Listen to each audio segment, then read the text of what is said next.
ત્યારે ખાય છે.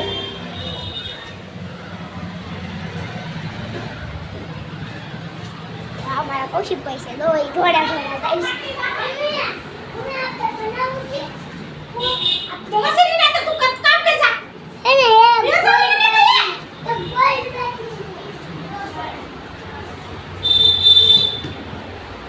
બીજા વિડીયોમાં અમારો વિડીયો સારો નીકળ્યો તો લાઈક કરો, શેર કરો, સબસ્ક્રાઈબ કરો.